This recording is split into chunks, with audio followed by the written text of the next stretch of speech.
Hello everyone, we are Group 6 and welcome back to the YouTube channel of Sir Romel, which is the Gurung Vlogger ng Kuwait. Today, we're going to be talking about communication vis-a-vis mass communication. Hopefully you like and subscribe, share, comment, and hopefully you enjoy the video. That's all. Hello, my name is Enli and I'm going to talk about what is the mass communication and the 10 types of mass communication. Mass communication differs from other forms of communication such as interpersonal or organizational communication because it focuses on particular resources, transmitting or exchanging information to a large number of receivers. The study of mass communication is concerned with how the content of mass communication pursues or otherwise affects the behavior, attitude, opinion, or emotion of the people receiving the communication. Through mass communication, information can be transmitted quickly to many people who generally stay far away from the sources of information. This type of communication is practiced by multiple media such as radio, television, social networking, billboards, newspapers, magazines, books, films, and finally the internet, which is popular nowadays. In this modern era, mass communication is being used to disperse information at an accelerated rate, often about politics or other charged topics. It is observed that the term mass communication must have at least five aspects involving, such as large audience, fairly undifferentiated audience composition, some form of message reproduction, fast distribution and delivery, and finally, the most important, low cost to the customers. So everyone can use it. Now, the 10 type of mass communication. There are easily 10 types that nowadays are being used, such as advertising. In relation to mass communication, is marketing a product or service in a persuasive manner that encourages the audience to buy the product or service. Journalism is a product. Journalism is the production and distribution of reports on events for presentation through the media. The study of journalism involves analyzing the dissemination of information to the public through media outlets such as newspapers, news channels, radio stations, television stations, or more recently, e-readers and smartphones. The third type of mass communication is public relations. Public relations are the process of providing information to the public to represent a specific view of a product or organization. Unlike advertising, public relations professionals only have control until the message is related to the media gatekeepers who decide where to pass the information on to the audience. The fourth one is social media. In social media, in its modern use refers to platform use on both mobile devices and home computers that allows the user to interact throughout the words, images, sound, and video.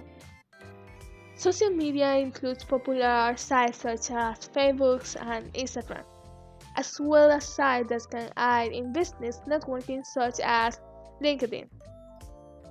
Now the fifth one is auto media. Auto media is divided into recorded music and the radio. Now convergence. Convergence is the sixth one. Convergence refers to the coming together of telecommunication as mass communication in a digital media environment. Now the seventh one are the films and television. The eighth one is photography. Photography plays a role in the field of technology and mass communication by demonstrating facts or reinforcing ideas. Also, the photos are alterated digitally, and it is considered a proof to expose and communicate. The ninth one is interactive media. Interactive media is a form of communication technique that refers to service on digital computer-based system. This refers to two or more parties who respond to each other through text, moving images, animation, video, audio, and video games. Video games genders are a perfect example to this type of mass communication. Video game genders are a simplification assigned to a video game based on its gameplay rather than visual or storytelling differences. A video game is defined by a set of games, play challenges, and are classified independently on when and where the game takes place. And finally, the ebooks. The ebooks are a book publication made available in digital form, consisting in text, images, or both. Readable on the platform, display on computers and other electronic devices. Also, sometimes defined as an electronic version of an printed book. And thank you. Now this is the end of my part, and thank you for listening. Hello there, everyone. I'm Zoe, and next we will be discussing about interpersonal communication. So, what is interpersonal communication? Interpersonal communication, in exceptionally basic terms, can be characterized as the method of sending and receiving information between two or more individuals. This is usually done with people who know each other, such as your family, your friends, and so on. Now let's discuss about mediated communication. What is mediated communication? Well, mediated communication, on the other hand, is the method by which a message or data is transmitted through some sort of medium. It could be through a phone call, or a text message, or through social media. Though interpersonal communication can be mediated through technology, it only has a limited amount of reach. This is because mediated interpersonal communications appear like messages created by individuals or teams, only reaching out to as many as dozens of individuals. So, let's have some examples, shall we? So, let's say you have a friend named Sandy. Now, Sandy comes by to your house and wants to talk to you about some events that will happen in your school. That is an example of an interpersonal communication. But let's say he's unable to drop by your house and instead sends you a text message. Now that is an example of a mediated interpersonal communication. And another example could be a telephone conversation between the President of the Philippines and his Chief of Staff. It also qualifies as interpersonal communication. So, that is all. Now let's talk about the next topic. So, what are the characteristics of mass communication and interpersonal communication? For the first one, mass communication, we have that it covers a wide and vast area. It has heterogeneous audience. It has a professional way of delivery. It has no feedback, and it is primarily used for public message.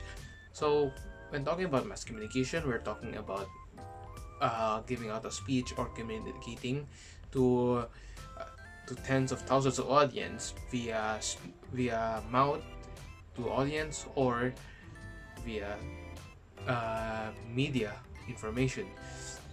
So first we have covers wide and vast area, hence the word mass.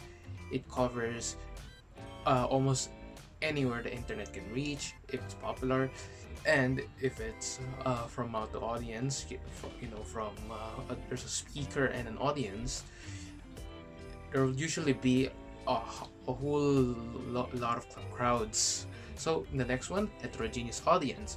The audience differs from person to person, gender, race, age, etc. The next one is the professional delivery. The methods used, the speech is formal, the introduction is formal, sometimes it's a bit showy. It depends upon what kind of mass communication it is. It could be an event or public gathering or a public message, which brings on to the fifth one, which is public message. It's used for public messages only to serve like information for a lot of people who are not tuning in to the television or the internet, but instead tuning in live. The last one, no feedback. The audience cannot give feedback to the crowd, to the speaker. Actually, it doesn't give any sort of response, only through claps or cheering. So, what about interpersonal communication? What are the characteristics? We have that it involves personal choices. It involves independent individuals. It's an ongoing process. It's cumulative over time, and it places great emphasis on listening behavior. So the first one, it involves personal choice. When doing interpersonal communication, you usually have you use your personal choices to whether to not listen or to guide the conversation. So the second one, it involves independent individuals. Instead of a huge crowd like a mass communication, it involves you and another person, maybe two or three, but not a lot. Just usually just two people. The third one, it's an ongoing process. The conversation of interpersonal communication never stops unless both parties have agreed to stop. It can continue for a very long time, the same conversational topic, or moving to a new topic every single minute. So the fourth one, cumulative over time. The listener or the both parties can get information from the previous interpersonal communication exchange they had to the current one, bringing the context of the previous message to the current conversation. So, for example, if I went to talk with this person in the present time, I would use the information I've learned from our past experiences or our past conversations to strike up a new topic with him. So it's not new ideas every time. Sometimes interpersonal communication involves topics that are already used. And then the last one, it places great emphasis on listening behavior. It means that listening is more important than any other communication, as the conversation is just you and another person, wherein listening is very mandatory. listening is very important because it can keep the conversation going. If the listening behavior is not very good on a person or both parties, then the interpersonal communication may fail. So that is it. Good morning, everyone. Today I'll be explaining about mass communication and interpersonal communication. What are the differences between them? Okay, in short, mass communication refers to the transfer of message or information to a large audience, and interpersonal communication is the transfer of message from one person to another. So it's like private, and mass is like you're doing something, stand-up comedy, for example. You're standing and you're talking to a lot of audiences, like around 20 people, for example. Yeah, that's it. Let's go into details and explain what are them. Mass communication is the process of imparting and exchanging information through mass media to a large segment of population. It's usually understood for relating to various forms of media, as these technologies are used in dissemination of information, or which journalism and advertising are part. Let's go to the interpersonal communication, explain it. Interpersonal communication is an exchange of information between two or more people. It is also an area of research that seeks to understand how humans use verbal and non-verbal cues to accomplish a number of personal communication and relation goals. That was my explanation. Thank you for listening and have a nice day. So now, I'm going to talk about the EDSA phenomenon that relates to mass communication and interpersonal communication. Let's start. So first of all, what is this phenomenon? This article investigates the job of the mobile phones and the act of messaging inside the setting of the non-military personnel-sponsored overthrow that toppled President Joseph Estrada in January of 2000, prominently known as the People Power II. It centers specifically around a bunch of political dreams among the Filipino working class, remembering their conviction in the force of correspondence innovations to send messages away of and in their capacity to have that power.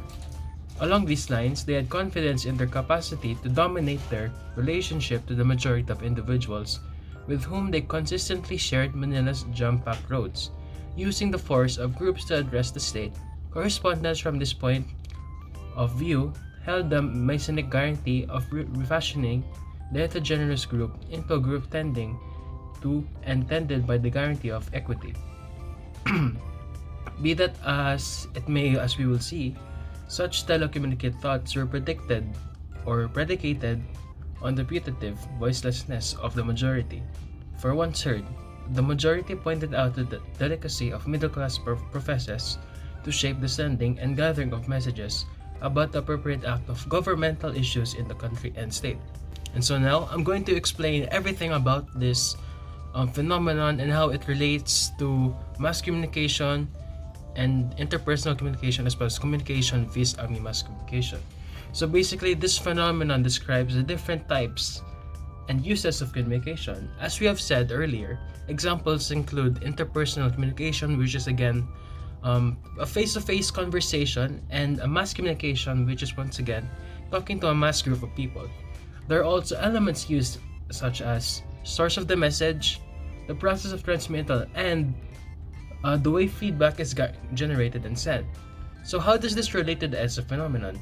An example is that, let's say a friend is supposed to visit your house and have a face-to-face communication. This is called interpersonal communication. Another example is that, let's say he isn't able to visit your house and sends you a text message. And since he is the leader of an organization, his associates find that appropriate to record in a video camera a short spiel where he makes an appeal to his friends from all over the city to come and join the rally at EDSA. The video message lands in your email, and this is a fine example of mediated organizational communication. Let's have another situation. A huge number of Filipinos who gather at the EDSA shrine in a mass action that showed popular sentiments against an equally populist president was a combination of both mediated impersonal communication and the rich mass of mass communication. And another is that a telephone conversation between the President of the Philippines and his chief staff qualifies as an interpersonal communication once again, with the President and his chief staff appearing before national television to communicate a call or rally the people to action would then constitute mass communication. The involvement of huge and expansive organizations is central to the idea of mass communication. Mass communication is carried out by organizations which are part of a bigger assembly or network of institutions that form an industry. And that is all for Group 6. Once again, thank you so much for watching, as well as please consider subscribing to the Gurung Vlogger ng Kuwait, as well as leaving a comment, like, and sharing as well. Thank you so much for your time, and hopefully we can see you soon. Goodbye.